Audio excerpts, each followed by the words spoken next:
everyone, it's Hayley here from HappyFabric, and today I'm going to show you a tutorial on how to use our HappyVinyl Self-Adhesive.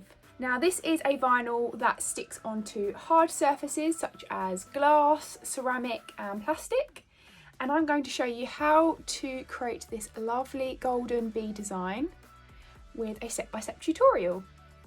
This project can be done under 5 minutes and is really quick, so let me show you the steps that you need to making your very own.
Hope you enjoyed watching, and don't forget to tag us in all your photos if you create your very own one, and don't forget to like and subscribe to our YouTube channel where you will find lots more of our crafty vinyl videos coming very soon.